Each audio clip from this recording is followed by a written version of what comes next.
로드맵을 만드는 거는 자기의 에너지를 한 곳에 집중하고 또 견눈 팔지 않고 낭비하지 않고 갈 수 있는 좋은 하나의 방법이라고 생각해요. 그래서 여러분들도 로드맵을 만들어 봅시다. 우리 리더십 학교 14기 여러분들 이제 과제야. 사명선언문 만드는 것 플러스 여러분의 로드맵을 이제 중간 목표들을 몇 가지 세우는 거야. 예를 들면은 이제 지금이 2014년이잖아요. 그래서 뭐 예를 들면 2024년까지 무엇을 했으면 좋고 어떤 사람이 되었으면 좋겠다. 그리고 2034년 뭐 이렇게 10년 단위로 한 50년 계획을 한번 세워보면 어떨까 생각이 됩니다. 막막할 거야 아마. 막막할 거지만 그래도 한번 고민하는 시간이 필요할 것 같습니다. 그래서 로드맵을 한번 만들어 보세요. 예를 들면은 뭐 그거를 이런 질문도 도움이 될 것 같아요. 내가 60세가 되었을 때 나는 어떤 모습의 사람이 되어 있으면 좋을까? 또 어디에서 무엇을 하고 있을까? 무엇이 바람직할까? 그 다음에 50대는 어떤 사람, 40대는 어떤, 이런 식으로 멀리서부터 이렇게 다가오는 방법도 있고요. 그리고 당장 이 눈앞에 있는 것부터 써내려가는 방법도 있겠습니다. 그런데 중요한 거는 그 각각에 대해서 무엇을 준비해야 되는가? 준비된 사람을 하나님께서 쓰시는 것 같아요. 각각에 대해서 어떻게 준비할 건가? 그 준비 사항들을 하나하나 이렇게 구체적으로 적고 그걸 준비하기 위해서 시간과 에너지를 쓰는 것이 필요합니다. 그 다음에 이제 로드맵이 결정됐으면은 그 다음에 액션 플랜, 실행 계획을 세웠으면 좋겠어요. 실행 계획, 액션 플랜. 구체적으로 그걸 실행하기 위한 실행 계획을 세웁니다. 실행 계획 중에 저는 그 한 가지 기법이 스마트 목표 설정입니다. 스마트한 목표 설정. 스마트한 목표 설정인데 스마트는 이제 영어 첫 글자를 따서 만들었는데요. 첫째는 스페시픽한 목표여야 된다는 겁니다. 목표는 구체적이어야 된다. 너무 이렇게 막연한 목표는 안 돼요. 아주 구체적이고 해야 된다. 개념적인 목표보다는 구체적인 목표여야 되고요. 두 번째는 measurable 해야 된다. 측정 가능해야 되는 거예요. 수치로 나타낼 수 있는 목표였으면 좋겠다. 예를 들면은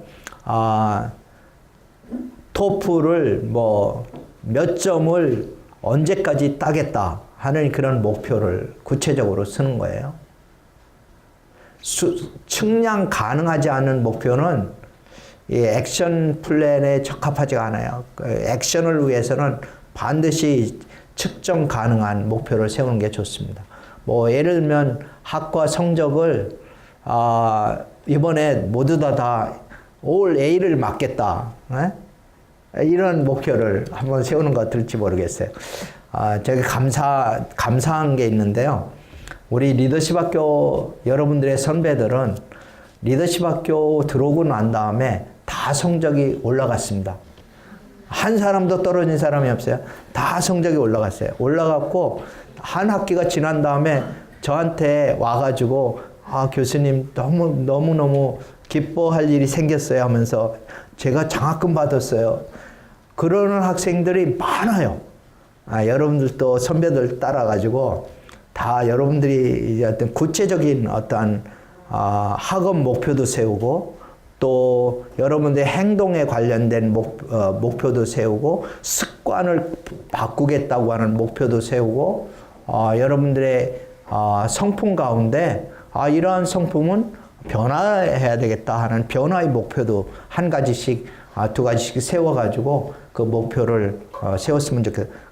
그러는데 반드시 구체적이어야 된다. 그 다음에 measurable, 측정 가능해요. 세 번째는 achievable, 성취 가능해야 돼요. 자기가 도저히 성취할 수 없는 거, 자기 능력에 붙이는 거, 이거는 세워봤자 결국은 이룰 수가 없기 때문에 자기 좌절감만 맛보게 되고 몇 번 하다가 보면 야 이거 계획 세워도 이건 안 되는 거야 라고 하고 아예 계획 세우기조차 포기하는 이런 일이 발생하기 때문에 목표는 자기가 성취할 수 있을 정도의 목표를 세우는 게 좋습니다. 더 여러분들한테 팁을 드리자면은 성취 가능한 것부터 먼저 해서 여러분들의 성공의 스토리를 하나하나 여러분의 뇌 속에 이렇게 쌓아가다 보면은 자신감이 생기는 거예요. 그러면서 성공의 경험들이 쌓여갈수록 자신감이 생기게 되니까 더 큰 일도 할 수 있게 됩니다. 근데 처음부터 너무 무리한 목표, 성취 불가능한 목표를 세우면은 그 반대로 점점점 여러분들이 의기소침해지고 점점점 이제 어려운 상황에 도달하게 됩니다. 그러니까 반드시 성취 가능한 게 중요합니다. 네 번째로 목표는 relevant 해야 돼요. relevant 하다는 건 무엇을 의미하느냐면은 관련 있는 목표여야 되는 거예요. 여러분들이 특별히 목적과 관련이 있는 여러분의 삶의 목적과 관련이 있는 목표들을 세워야 된다는 거예요. relevant 해야 된다. 그 다음에 다섯 번째로 time bound, 즉 시한을 정하라는 거예요. 목표는 반드시 시한이 있어야 된다. 언제까지라고 하는 걸 분명히 정해야 됩니다. 예, 스마트한 그러한 목표를 세우세요. 그리고 분야별로 여러분들이 목표를 설정했으면 좋겠어요. 구체성을 이루는 방법은 분야별 목표를 세우는 거예요. 이 분야 중에서도 중요한 거는 저는 첫 번째는 영적 목표를 세우라는 겁니다. 영적으로 여러분들이 목표를 세웠으면 좋겠어요.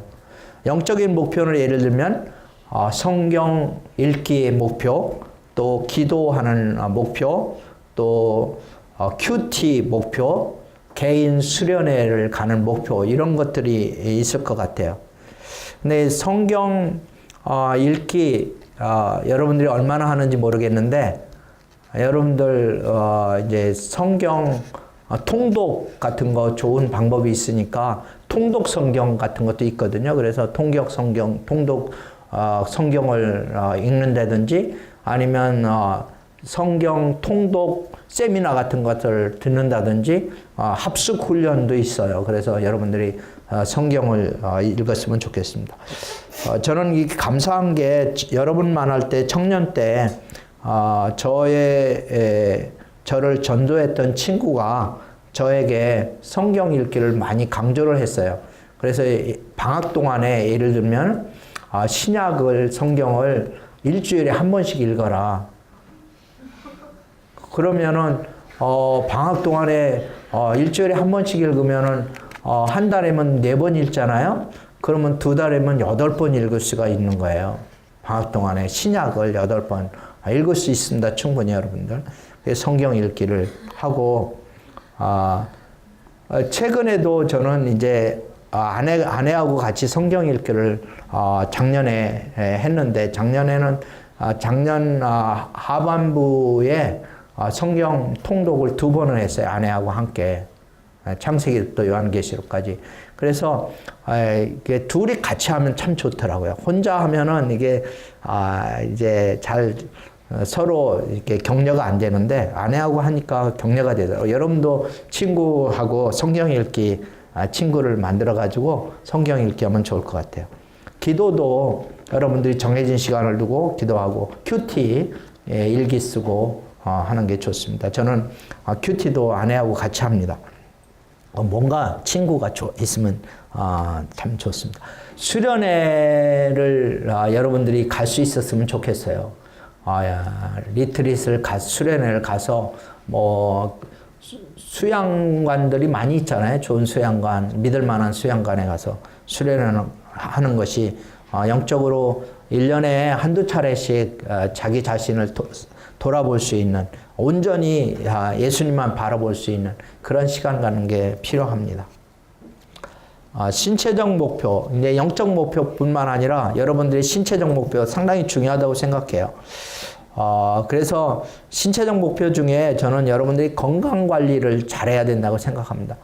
여러분들의 몸은 여러분의 것이 아니에요. 네? 몸은 하나님께서 거하시는 성전입니다. 그리고 또 몸은 하나님이 여러분에게 잘 관리하라고 준 것이기 때문에 여러분의 몸의 청지기예요. 그런데 청지기가, 관리자가 그걸 잘 관리하지 못하면은 하나님 앞에 책임을 져야 되는 거죠. 그래서 관리를 잘해야 돼요. 여러분의 몸을. 그러면 어떻게 관리할 건가? 일단 여러분들이 식사 관리도 잘해야 돼요. 먹는 대로 사실은 인풋이 아웃풋을 결정하더라고요. 그래서 어떤 음식을 먹느냐가 결국은 여러분의 건강을 좌우하게 됩니다. 그러니까 여러분들이 입맛에 당기는 대로 그 입맛 육 중에는 많은 것이 욕심이 그곳에 있거든요. 그래서 그 입맛대로 먹는 것이 아니라 여러분들이 관리자로서 여러분의 몸에 건강에 좋은 음식을 여러분들이 넣어줘야 돼요. 그래서 이런 기분이 들게 해야 돼요.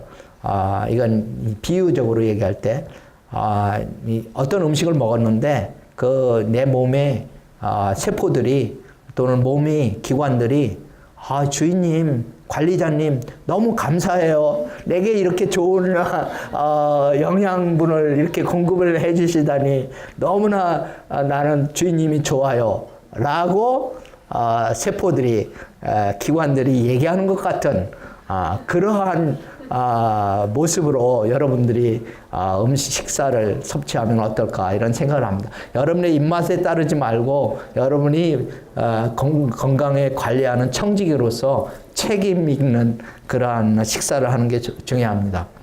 그리고 나아가서는 여러분들이 또 건강에 중요한 게 체중과 건강관에 관해서 많이들 얘기하잖아요. 그래서 체중 관리도 여러분들이 신경을 썼으면 좋겠어요. 여기 체중 때문에 스트레스 받고 있는 분들한테 미안한데 어려운 줄 압니다. 그렇지만 체중 관리도 우리가 해야 될 일이라고 생각이 돼요. 저는 해봤기 때문에 자신 있게 또 할 수 있다고 여러분들에게 권합니다. 체중도 가능하면은 잘 관리를 해서 여러분이 건강을 해치지 않는 게 좋을 것 같아요. 또 신체 중에 자기의 미를 잘 관리했으면 좋겠어요. 나름대로 독특한 미들을 다 갖고 있잖아요. 그래서 자기의 신체가 갖는 미를 극대화할 수 있도록 여러분들이 관리하는 게 좋습니다. 그 다음에 세 번째 이제 관리, 셀프 매니지먼트 할 거는 감정이라고 생각해요. 감성. 리더가 자기의 감정을 관리하지 못하면 실패하기가 쉽습니다. 미국의 대통령 선거나 뭐 주지사 선거나 여러 선거들, 또 우리나라도 마찬가지인데, 선거할 때 일부러 상대방이 그 사람의 감정을 상하는 말을 막 합니다. 유언비어도 퍼뜨리고 막 이렇게 해가지고 그 감정 컨트롤을 못하게 만드는 거예요. 그렇게 하게 되면은 유권자들이 그걸 다 보는 거예요. 저 사람이 과연 이러한 상황 속에서도 화를 내는가 안 내는가, 자기 감정을 잘 절제하는가 안 하는가를 유권자들이 보게 하는 거예요. 그리고 유권자들은 물론 억울한 일을 당했다고 생각하지만 그 억울한 일을 어떻게 대처하는가까지도 유권자들은 평가하는 거예요. 그래서 리더는 사실 감정 관리를 잘해야 돼요. 우리는 뭐 선거뿐만 아니라 모든 상황에서 예를 들면 직장 생활이라든지 가정에서 부부관계라든지 모든 측면에서 우리가 감정에 이끌리는 삶을 사는 것이 아니라 사실은 이 감정을 절제하고 다스릴 수 있는 그러한 삶을 살아야 됩니다. 그래서 이모셔널 그 리더십이라는 말도 나와요. 그래서 감성적 리더십이라는 말도 나오고 또 EQ라는 IQ 대신에 EQ라는 EQ 지수도 나오잖아요. 그래서 그것처럼 리더십에 있어서 감성 리더십 내지는 감정 컨트롤 이것이 매우 중요합니다. 그런데 이 감정 중에서 어떤 감정이 제일 다스리기 어려운가? 어떤 감정일 것 같아요? 두려움, 분노, 우울증, 이런 건 것 같아요. 근데 먼저 이 분노에 대해서 한번 살펴봅시다. 분노. 어떤 때 여러분들은 제일 화가 나요? 여러분들이 화났던 그런 경험들을, 그러한 상황들을 한번, 연상을 해보세요. 어떤 때 여러분들은 화가 납니까? 저 같은 경우에는 제가 무시당하고 있다 생각할 때 화나더라고요. 누군가 나를 인정해주지 않을 때, 사람으로서 인정해주지 않을 때 화나요. 나 사람인데. 나를 사람 대접 안 할 때 화나요. 그리고 내가 남편인데 남편으로서 인정받지 못할 때, 또는 아버지인데 아버지로 인정받지 못한다든지, 또는 교수인데 내 교수로서 인정받지 못한다고 생각할 때, 즉 내가 나임을 인정받지 못할 때, 그때 좀 화가 나더라고요. 마음이 상해요. 여러분은 어떤지 모르겠어요. 여러분이 어머니가 또는 여러분이 아빠가 여러분들을 자녀로서 정말 나를 30세로 나를 또는 25세 아들로 인정해 주는가? 아니면 아직도 10살짜리로 아는가? 15살짜리로 아는가? 이럴 때 여러분들 좀 화나죠? 안 그래? 여러분이 나이만큼, 여러분의 성숙한 만큼 여러분들 인정해 주지 않을 때 여러분들이 화나고 또 관계가 약간 어긋나는 것이 아닌가 이렇게 생각이 됩니다. 그래서 사실 따져보면은 많은 사람들이 화내는 이유는 인정받고 싶다고 하는 표현이기도 해요. 내가 인정받고 싶다. 그런데 여기에서 이 화날 때 어떻게 그러면은 대처할 것인가? 내가 화나는 이유, 분노하는 이유를 빨리 캐칭해야 돼요. 그건 대개의 경우는 내가 저 사람이 나를 인정하지 않기 때문에, 내 가치를 인정하지 않고 나의 나됨을 인정하지 않고 또는 나의 현재의 상황을 인정하지 않고 모르기 때문에 결국은 몰라주기 때문에 내가 화가 나는 거거든요. 그런 거를 정체를 알고 나서 정체를 알면은 쉽게 우리가 화 안 낼 수가 있어요. 그런 다음에 얼른 이 말씀을 기억하세요. 말씀으로 그걸 이겨야 되거든요. 화를 내는 것이 하나님의 의를 이룰 수 없느니라. 화를 내는 것이 하나님의 뜻을 이룰 수 없다. 화내면서 모든 일을 할 때 결코 하나님의 뜻을 이룰 수가 없어요. 평안 가운데 행하는 것이 하나님의 의를 이루는 것이지, 평화 가운데 행하는 것이 하나님의 의를 이루는 것이, 분노 가운데 행하는 것이 하나님의 의를 이룰 수가 없어요.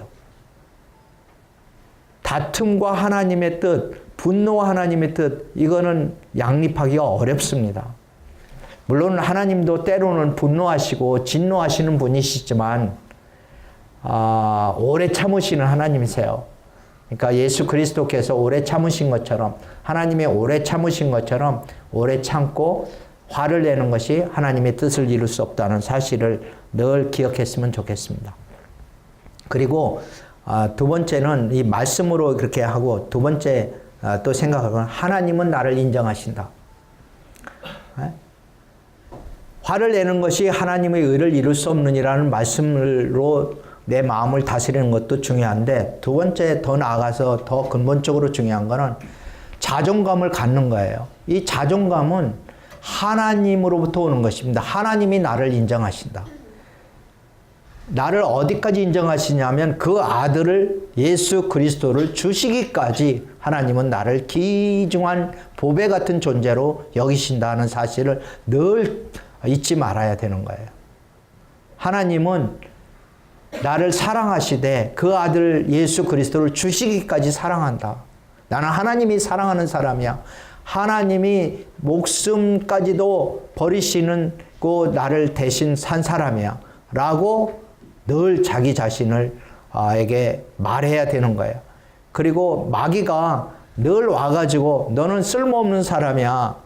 너는 안 돼. 너는 맨날 실패하잖아. 라고 얘기할 때마다 아니야. 하나님은 나를 위해서 돌아가셨어. 예수님이 나를 위해서 돌아가셨어. 라고 말씀으로 자기 자신에게 얘기를 해야 됩니다. 그리고 마귀를 대적해야 되는 거예요. 그럴 때 우리에게서 이러한 분노가 사라지게 됩니다.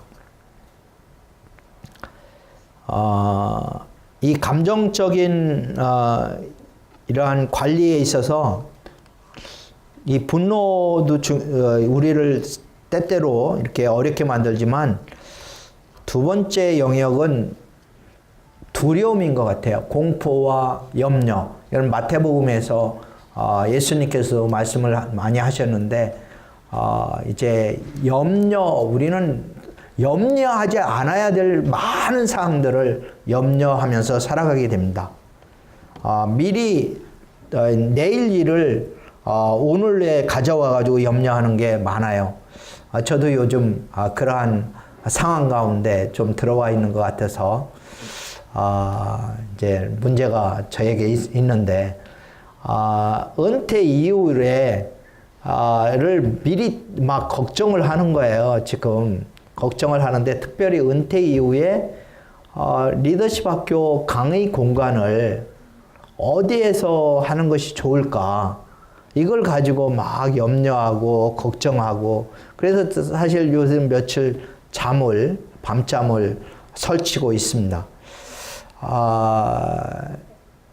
그런데 내 아내는 이제 항상 낙천적이어서 미리 플래닝하는 성격이 아니어서 이제 늘 현재를 살고 있는 그런 사람이어서 미래지향적인 나하고는 전혀 다릅니다. 그래서 아무것도 염려하지 말라고 성경에 말씀했잖아. 그러면서 염려하지 말라고, 하나님이 다 지금 준비하고 계시니까 염려하지 말라고, 기다리라고 그러는데, 저는 이게 잘 안 되는 거예요, 성격적으로. 그래서 제가 문제다, 아내가 맞다, 이렇게 생각을 하고 있습니다.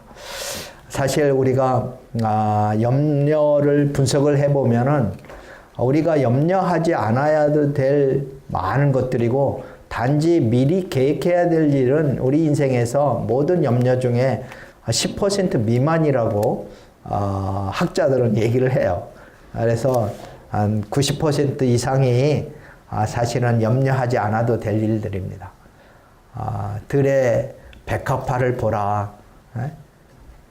그는 그 길쌈도 아니하고 그랬는데 다 하나님께서 입혀주시지 않느냐. 그런 말씀대로 미리 내일 일을 염려할 것이 아니고, 내일 일은 내일이 염려하게 내버려 두라 하시는 예수님의 말씀을 가지고 우리가 미래에 대한 두려움들, 이런 것들을 떨쳐버릴 수 있기를 바랍니다.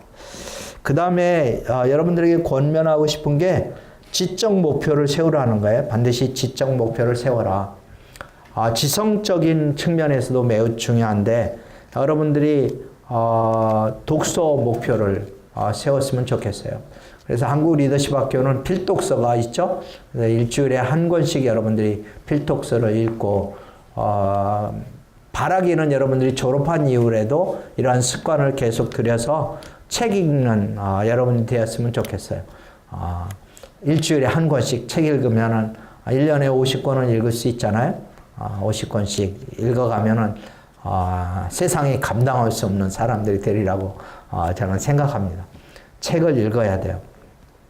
그리고 여러분들이 이제 전문 분야에 있어서 전공 지식을 쌓아가야 되는데 1만 시간의 법칙 들어봤죠? 1만 시간의 법칙, 탤런트 코드에 나온 거. 그 1만 시간의 법칙, 어떤 전공 분야에서 1만 시간을 투입을 하면은 탁월한 그러한 전문성을 갖출 수 있다는 거예요. 어떤 지식의 임계점이 있다는 거예요. 지식의 임계점.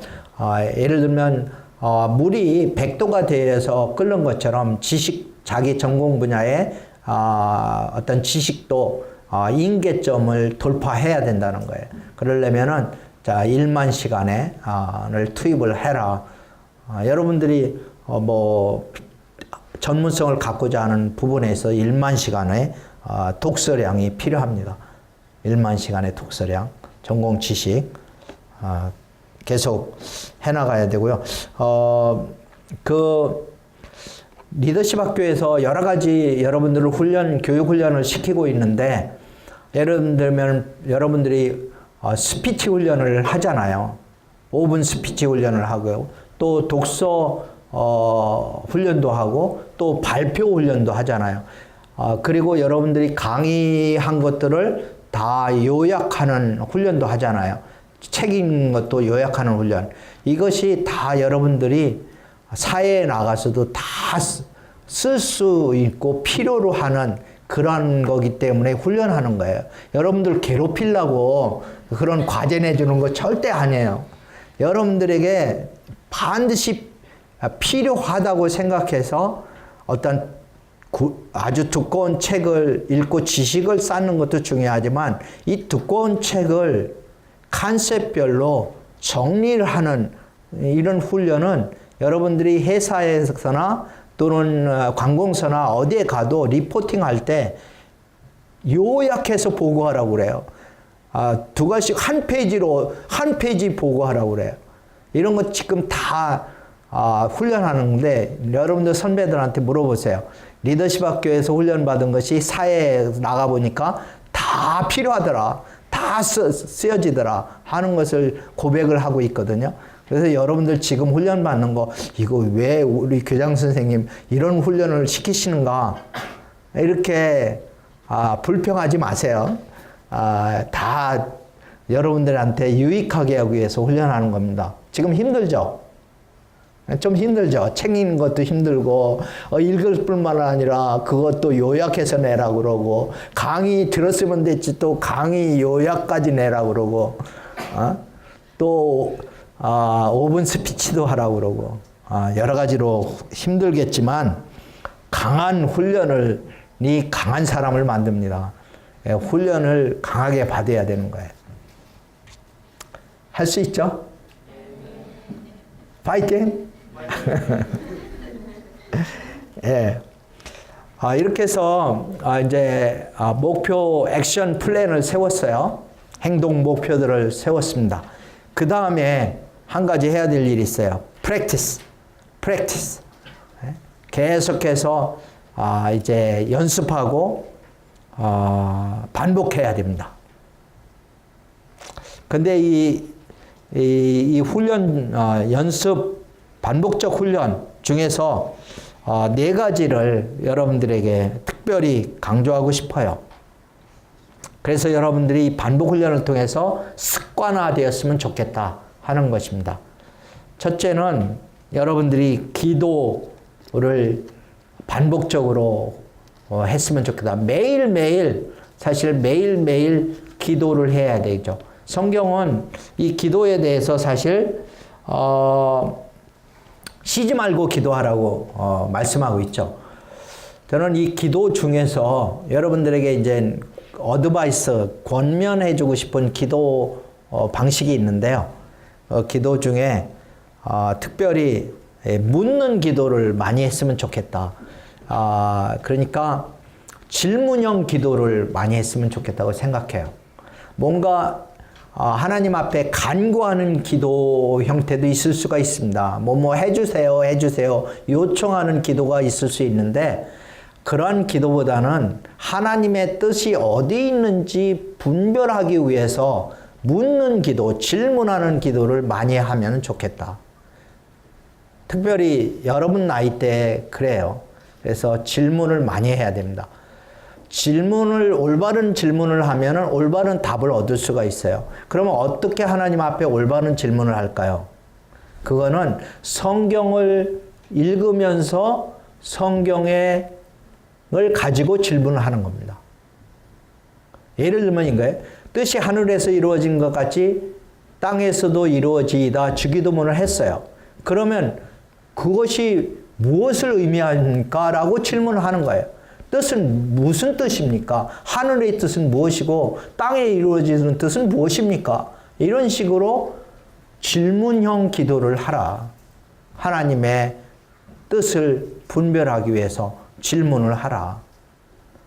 그리고 또 이런 기도에 모세를 하나님이 부르셨잖아요. 80세에 떨기나무 아래에서 부르셨는데, 광야에서 부르셨는데, 모세를 부르신 하나님, 오늘날도 살아계신 하나님, 왜 나를 부르셨습니까? 라고 부르심에 대한 기도를 하는 거예요. 그런 기도가 여러분들을 올바른 답을 하게 하는 기도예요. 성경 말씀 하나하나 읽으면서 그냥 읽지 마세요. 말씀을 놓고 그 말씀에 따라서 질문하는 그러한 기도가 매우 효과적인 기도라고 생각이 됩니다. 그러면 하나님이 또 말씀, 다른 성경에 있는 다른 말씀, 예를 들면 구약에 있는 말씀을 가지고 우리가 기도하다 보면 신약의 말씀을 통해서 그 구약의 말씀에 대한 대답을 우리가 얻게 되는 경우가 있습니다. 그래서 말씀을 읽으면서 하나님의 뜻을 위해서 질문을 하고 그것을 말씀으로 또 대답을 얻는 그러한 훈련이 아주 여러분들한테 유익한 훈련이라고 생각해요. 기도는 기본적으로 그 목적이 하나님의 뜻을 아는 것이 기도입니다. 우리가 간구하는 목적이 뭔가요? 하나님의 뜻을 알기 위한 간구해야 돼요.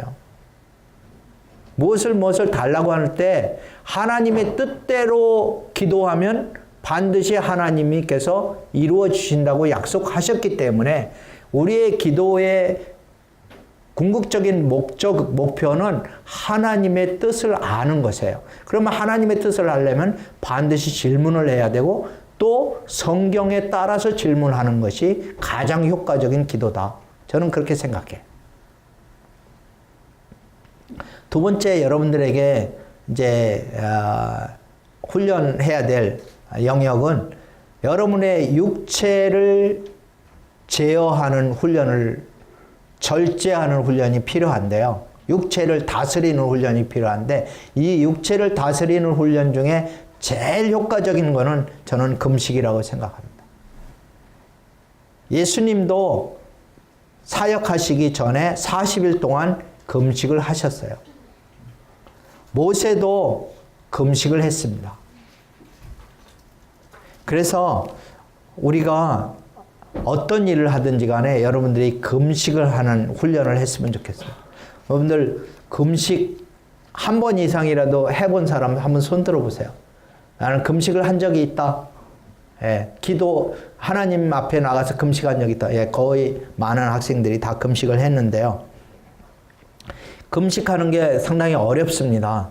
근데 금식하는 게 왜 유익할까요? 금식을 하게 되면 첫째, 해보니까 저도 뭐 여러 차례 많이 해봤는데 금식을 하게 되면은 첫째, 자기의 연약함을 뼈저리게 느낍니다. 아, 나는 먹어야 사는 존재구나. 아, 나는 안 먹으면 배가 고프구나. 내가 이렇게 연약하다니. 자기의 연약함을 알게 돼요. 연약함을. 나는 별 수 없구나. 먹어야 되는 사람이구나. 하는 것을 느끼게 됩니다. 이게 3일도 금식을 못하다니. 이틀이 고비인데 이틀만 넘기면 3일 넘어가고요. 3일 넘어가면 5일 씻고요. 그 다음에 5일 넘어가면 열흘까지 충분히 갈 수가 있습니다. 그런데 여하튼 이게 금식을 계속해서 하루에서부터 이틀, 3일, 4일, 5일, 7일, 이렇게 열흘, 이런 식으로 금식을 하는 것이 여러분들에게 좋아요. 그래서 하여튼 자기의 금식하면서 자기의 연약함을 뼈저리게 느끼고 하나님을 바라보는 하게 됩니다. 두 번째로 금식의 유익은 다른 사람을 바라보게 합니다. 배고픈 사람들. 정말 나는 일부러 이렇게 음식이 없어서 금식하는 게 아닌데, 정말 음식이 없어서 배고픈 사람들을 바라볼 수 있는 그러한 마음이 주어지는 거예요. 긍휼의 마음이 생기게 되는 거예요. 내가 배고파 보니까 배고픈 정말 음식이 없어서 배고픈 사람들은 얼마나 슬플까. 그렇게 같은 마음을 품게 되는 거예요. 그래서 이제 긍휼과 사랑의 마음을 얻게 됩니다. 배고픈 사람들과 함께 할 수 있는 그러한 마음을 얻게 돼요. 그리고 세 번째 금식의 유익은 나의 육체의 정욕을 제어하고 또 젊은 날에 여러 가지 육체의 정욕들을 다스릴 수 있는 힘을 얻게 해줍니다.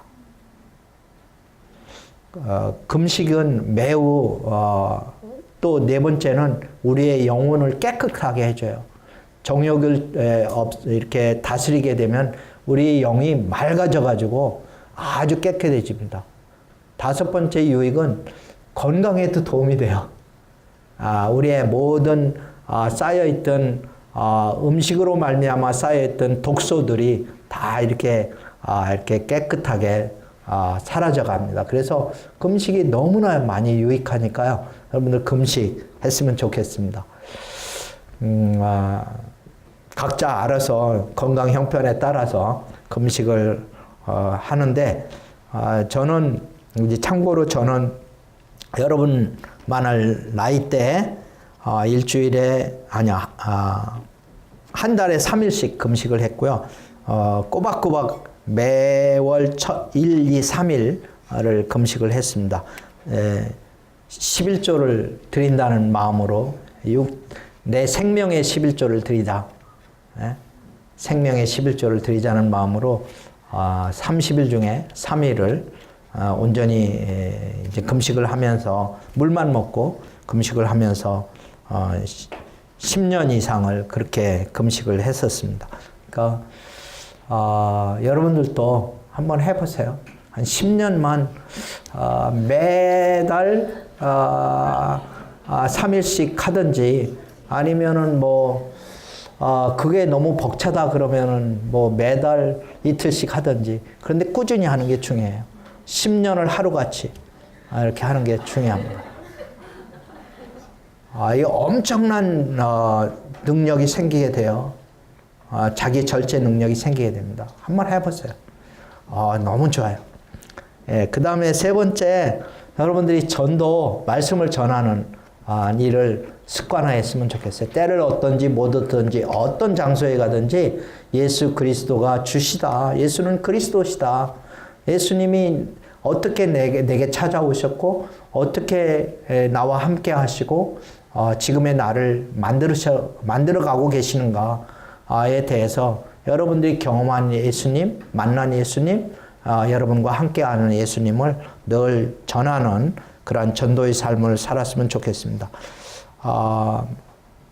네, 큐티와 말씀 읽는 거는 아까 얘기를 했으니까 생략을 할게요. 언어 훈련, 네, 언어 훈련. 예, 여러분이 말하는 훈련을 해야 돼요.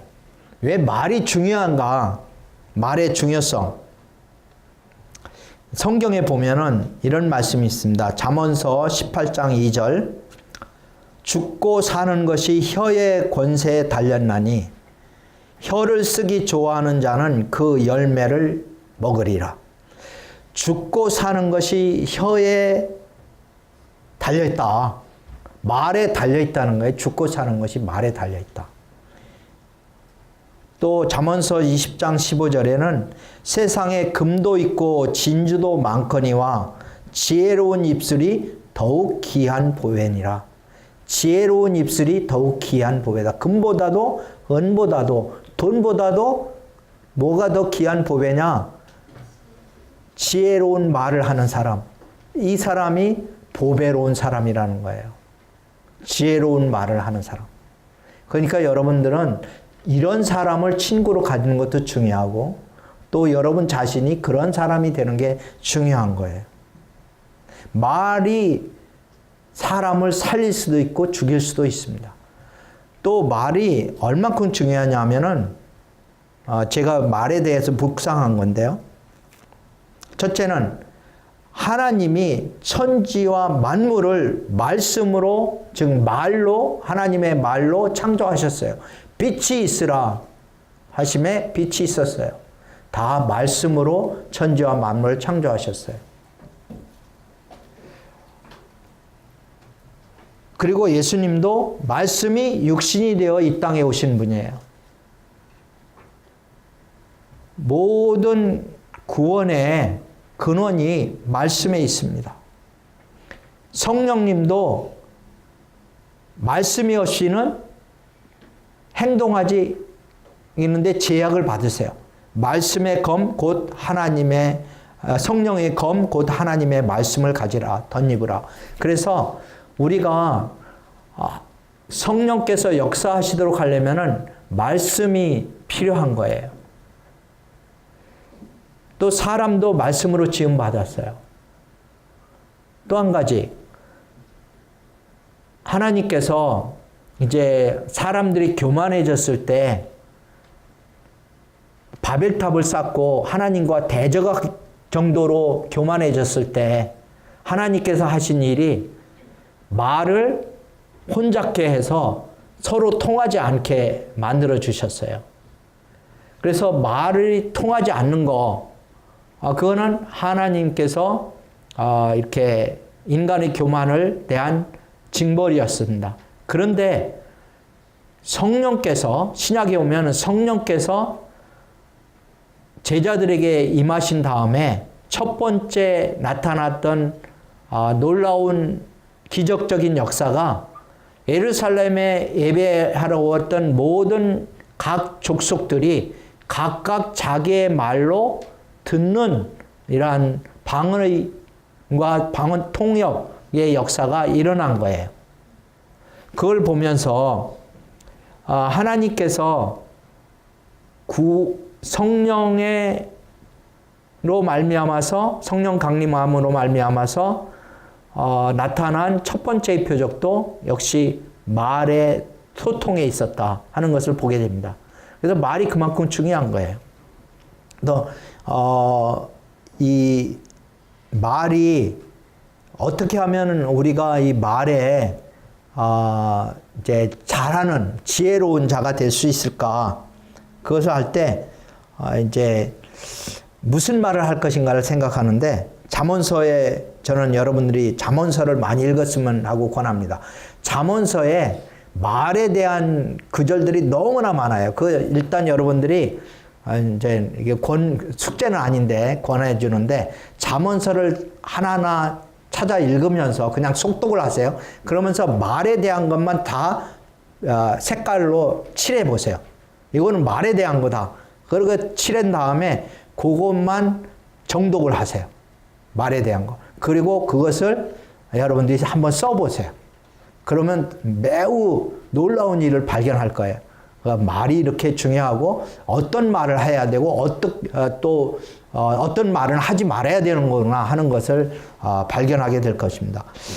한 가지 예를 들면은 이제 잠언서 27장 21절에 이런 말씀이 있어요. 도가니로 은을, 풀무로 금을, 칭찬으로 사람을 단련하느니라. 칭찬의 말이 사람을 단련하고 사람을 얻게 만든다는 거예요. 그래서 이런 책도 있잖아요. 이제 베스트셀러 중에 하나인데, 칭찬은 고래도 춤을 추게 한다. 칭찬은 고래도 춤을 추게 하는데 사람은 더 춤추겠죠? 그러니까 칭찬의 말이 중요합니다.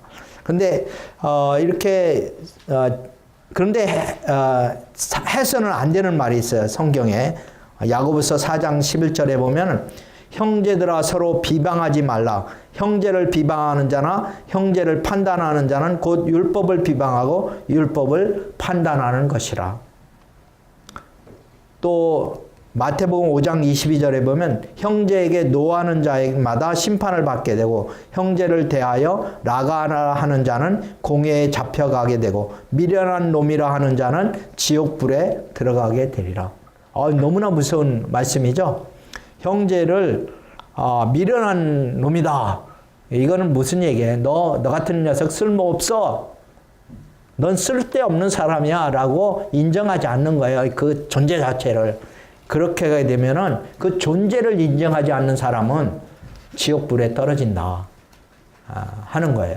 그래서 우리가 말을 할 때 그 사람을 아예 인정하지 않고 막 이렇게 저주하는 그런 말을 하는 것은 우리가 절대로 이제 삼가야 될 말입니다. 그리고 비판하거나 또 노하거나 하는 말도 삼가야 됩니다. 말을 훈련을 해야 돼요. 리더십 훈련 중에 중요한 훈련이 말하는 훈련을 하는 겁니다. 그래서 발표 훈련도 하고 또 여러분 가운데 쓰는 말들을 다른 사람을 칭찬하는 말, 위로의 말, 권면의 말, 그리고 살리는 말, 뭔가 힘을 얻는 말, 이런 말들을 하고 그 반면에 하지 말아야 될 말들은 여러분들이 입술에서 제하고 늘 여러분들이 입술이 입술에 하나님의 청지기를 문지기를 두어가지고 여러분들이 혀를 제어할 수 있는 여러분들이 되기를 예수님의 이름으로 축복합니다. 말 바꿉시다. 네, 말을 잘 다스리는 사람이 자기 몸을 다스리는 사람입니다.